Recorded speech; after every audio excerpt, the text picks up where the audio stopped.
Good morning, everyone.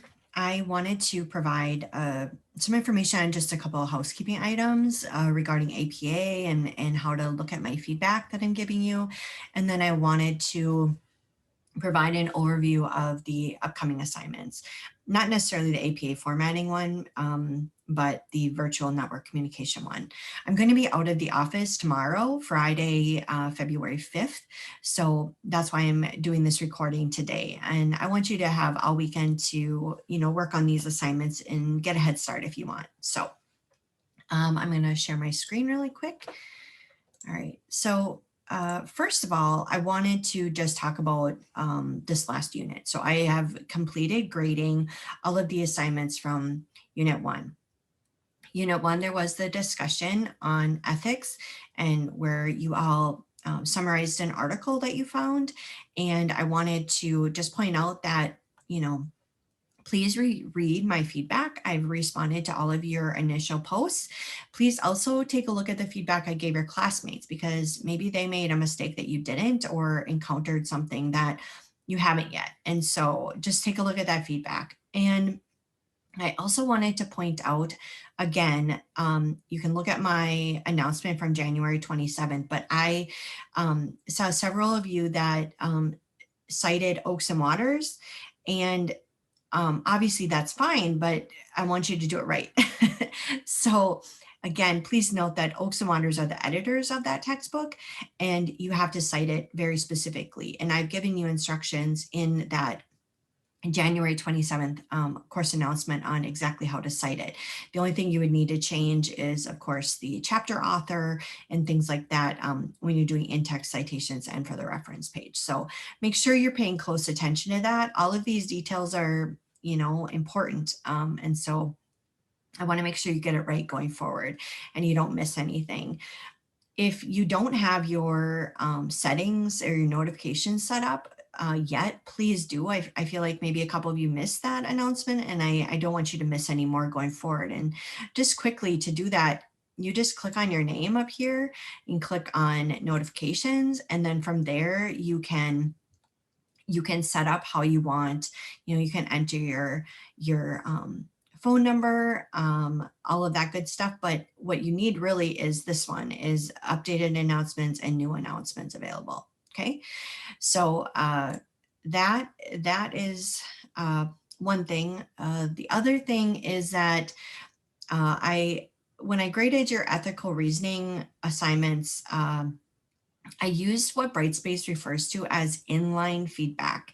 And so there are instructions here for how students can view this assignment feedback.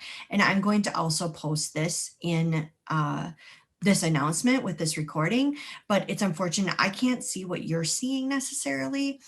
And so I just want to make sure that you guys have an understanding. So even if you're getting 100%, please read my feedback.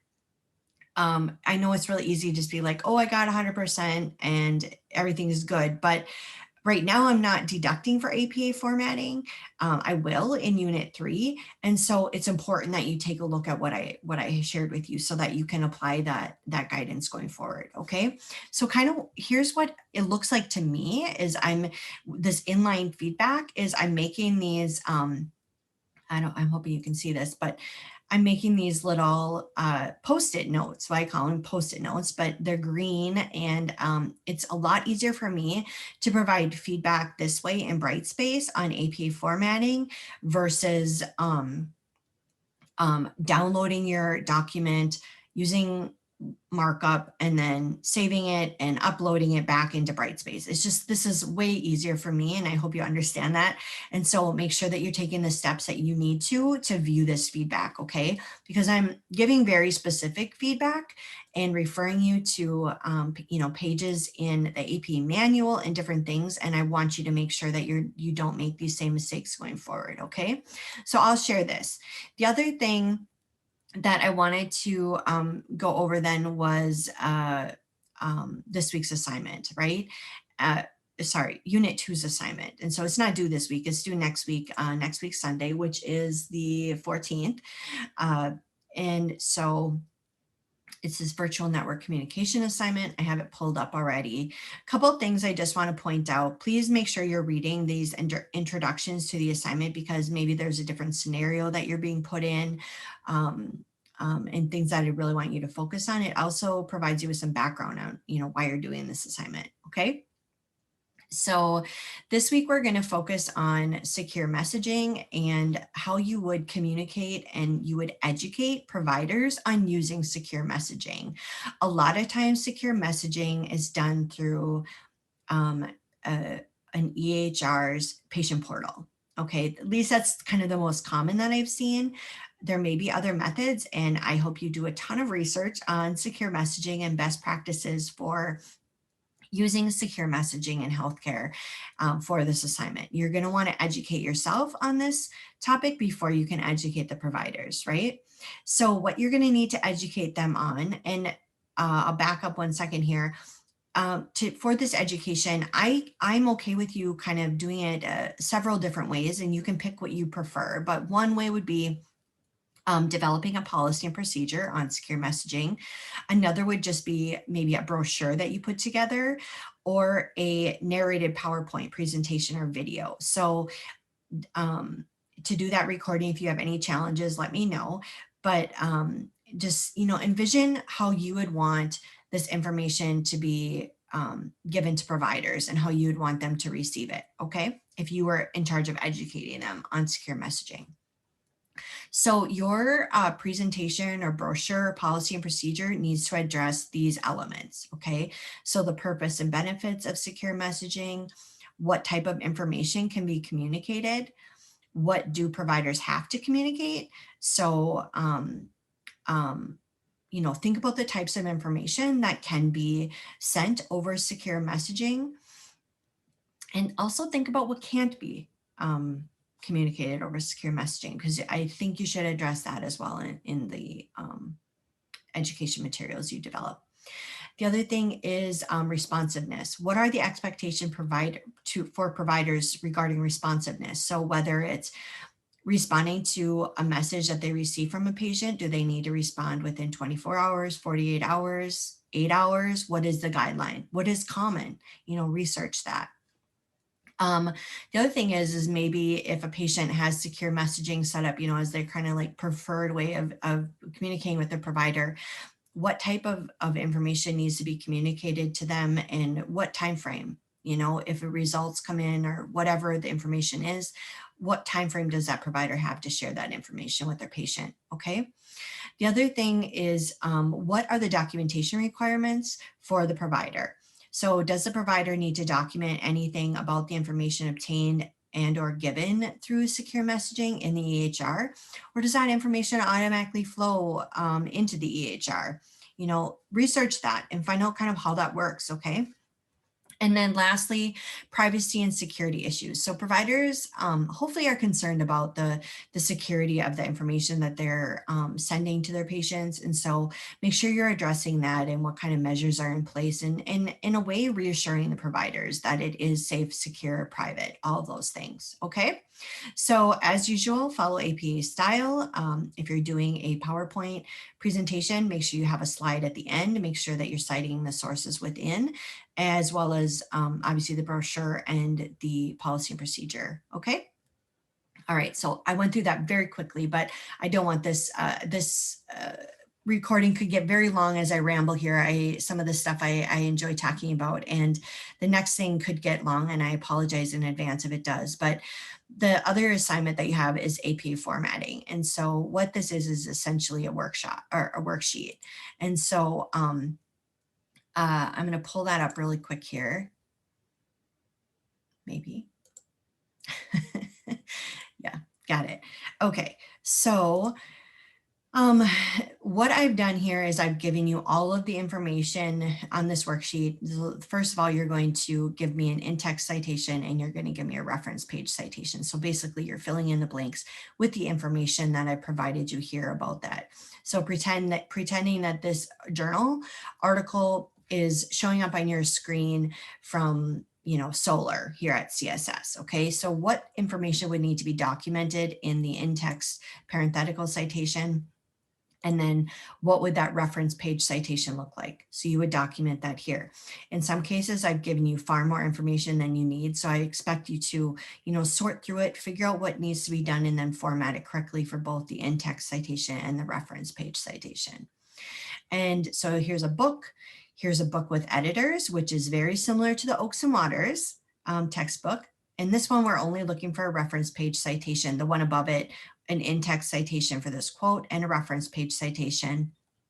And then the chapter of a book with editors. So just like the Swirsky chapter we used for the ethics discussion, you're going to cite that in text for this parenthetical citation and also give me the reference page citation. Here's a web page. And then here it's kind of an A or B. You tell me which citation is formatted correctly. So in this case, it's a book and you have to choose between A and B. And you just put your selection here, which do you think is formatted correctly? That goes on. And then the last one is identifying the in-text citations that are formatted correctly. Okay. So again, you have A and you have B and you put your answer right here. Okay. So that is that assignment. Now to give you a couple other tips on APA, and I hope you find this helpful. So first of all, I don't know if all of you know, but you can get to the library by going to the like the main page, the new CSS main page here. And this search bar is awesome. So once you start searching things, your most common searches will appear. For me, it's the faculty handbook and the academic calendar that I search for most often. But if you want to quickly get to the library, you can just type in library. And I always look for library homepage. Okay. And so note here that this Solr search bar comes up right here. Here is also a link to other, databases and different things that you can connect with. But two things I want to point out here. These are tips for you. First is citation help, and here's 7th edition. So click on that. And in here, there is a ton of information. So there's guidance here on reference format. So if you're like, I don't know how to cite on my reference page, how to cite, let's just say a dictionary, and click on that. And here's an example, and here's the explanation of all the elements of that citation, okay? If you have questions on formatting your paper according to 7th edition, here is guidance on in-text citations.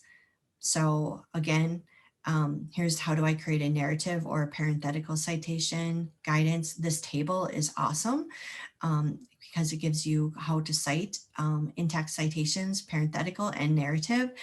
And, if you have these types of authors, how that would look. The other thing I wanted to point out here was, where did it go? I think I have to go back to home. Yep. I do. So I'm going to move myself up here. This APA style blog. It's really a great tool if you're searching for something specific within capitalization is something that obviously is a element in APA that is challenging. And so you can click on that, do a search. There's different title case, here's sentence case. You can click on that and it's going to give you all the information you need. And honestly, it's word for word right out of the APA manual. So whatever your preference is. And now my final tip is I'm going to take you back to the CSS library home page. And in Solr here, I'm going to just search healthcare ethics. Okay. Can spell this morning, that would be good. All right, so I'm gonna search healthcare ethics. And this I think is a really great tip and will be helpful to you going forward. Okay, finally, I'm just gonna take this first article, right? So Pope Francis and Catholic healthcare ethics. So yep, I want this article. I'm gonna use this article. I'm gonna cite this article both in text and on my reference page. Also, quick comment, if you do have something listed as on your reference page, then I'm going to look for a corresponding in-text citation and vice versa. If you have it as an in-text citation, there needs to be a reference page citation. So make sure that there should be at least that 1-to-1 ratio. Okay. So the tip I wanted to give you is, okay, here's the article. I've looked at the article again. I'm definitely going to use this one. Over here on the right-hand side, there's this cite button, hyperlink. Let's click on that. And this is going to give you all the different formats for reference page citations. If you scroll down, you'll see an APA citation reference. Now, one caveat, these are not perfect, okay? Already I can see a couple things that are wrong with this, right? First of all is the title case that is used here. This needs to be sentence case, right? So proper nouns and things will need to remain capitalized, but in this case, healthcare and ethics could be switched to lowercase. All you need to do is copy and paste this.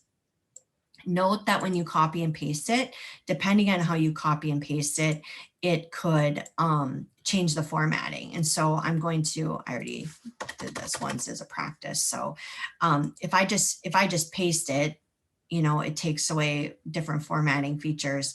But if I do this merge formatting, it keeps my italicized section there, which is appropriate. I need to double space this. I need to indent my second line, and then I need to change these words so that I have appropriate sentence case, right? Pope Francis and Catholic would stay capitalized. But note, you have your author, you have the date, pretty much all of the elements that you need, right? And here's your DOI. So please use this. I think it's super helpful. I use it all the time, and I definitely use it during my doctoral dissertation to make sure that I had my references cited appropriately. So I will be gone as a reminder again tomorrow, and I just hope that you all have a really great weekend. If you encounter any issues, please don't hesitate to reach out to me, okay? Have a great weekend.